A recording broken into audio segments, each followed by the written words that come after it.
नमस्कार, आप देख रहे हैं एनएमएफ न्यूज और मैं हूं शबनम। देश की आर्थिक राजधानी मुंबई में करोड़ों के खिचड़ी घोटाले ने सनसनी मचा दी है। सियासी खेल खेलते खेलते नेताजी कब करोड़ों रुपए की खिचड़ी पचा गए, किसी को पता ही नहीं चला।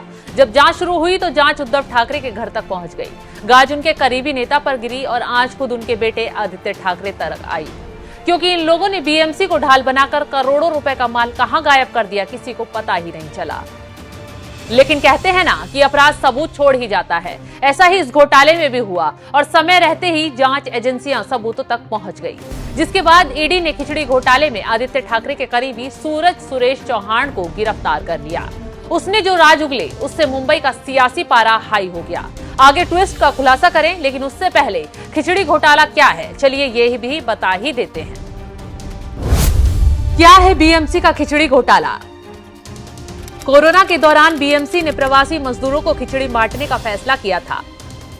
5000 से ज्यादा फूड पैकेट बनाने वाले को कॉन्ट्रैक्ट दिया गया।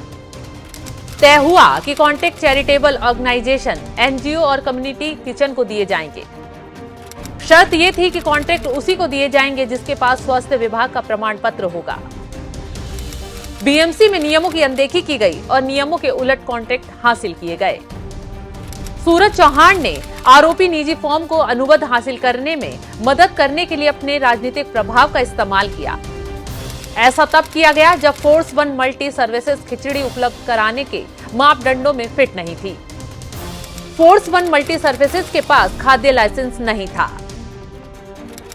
फॉर्म ने इसे एक अन्य फॉर्म स्नेहा कैटरर्स को उपठेका दे दिया।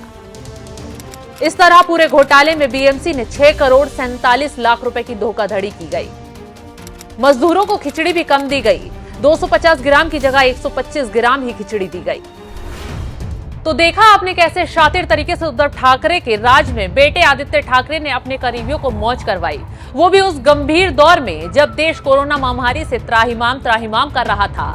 गरीबों के पास न खाने को बचा था न इलाज कराने को, लेकिन आदित्य ठाकरे उन्हीं गरीबों का पेट काटकर दोस्तों की तिजोरी भरने का काम कर रहे थे। खैर, इसी मौज का हिसाब लेने के लिए ईडी भी आ गई है। दरअसल इस केस में पहले जांच मुंबई पुलिस की अपराध शाखा ने शुरू की थी। उसी की एफआईआर में बीएमसी में करोड़ों के खिचड़ी घोटाले उजागर हुए और इस केस में ईडी की एंट्री हो गई। ईडी ने बिना देरी करते हुए सूरज चौहान को गिरफ्तार कर पूछताछ शुरू कर दी। अब कहा जा रहा है कि जल्द ही इस केस की जांच आदित्य ठाकरे तक भी पहुंचने वाली है। क्यों डरे हुए हैं आदित्य ठाकरे? तो चलिए ये भी जान लीजिए। आदित्य ठाकरे के बेहद करीबी हैं सूरज चौहान। हर काम में आदित्य ठाकरे के साथ रहते हैं। 10 सालों से उनके साथ जुड़े हैं। चौहान को 2018 में पार्टी सचिव भी बनाया गया था। जब आदित्य आघाड़ी सरकार में मंत्री थे तो बीएमसी उन्हीं के अधीन थी। सूरज इन दिनों आदित्य ठाकरे के साथ उनके मंत्रालय में भी रहते थे। चौहान के आदेशों को आदित्य ठाकरे का आदेश माना जाता था। सूरज चौहान ही वर्ली विधानसभा के मामलों को भी संभालते थे। जाहिर सी बात है, सूरज चौहान आदित्य ठाकरे के इतने करीबी थे तो कैसे उन्हें इस घोटाले की खबर नहीं होगी। इसका खुलासा भी जल्द हो जाएगा, क्योंकि जब ईडी ने सूरज चौहान से इस केस में सवाल जवाब किए तो झटपटा गए। सवालों के जवाब ही नहीं दे पाए और जो जवाब दिया उससे ईडी संतुष्ट नहीं हो पाई।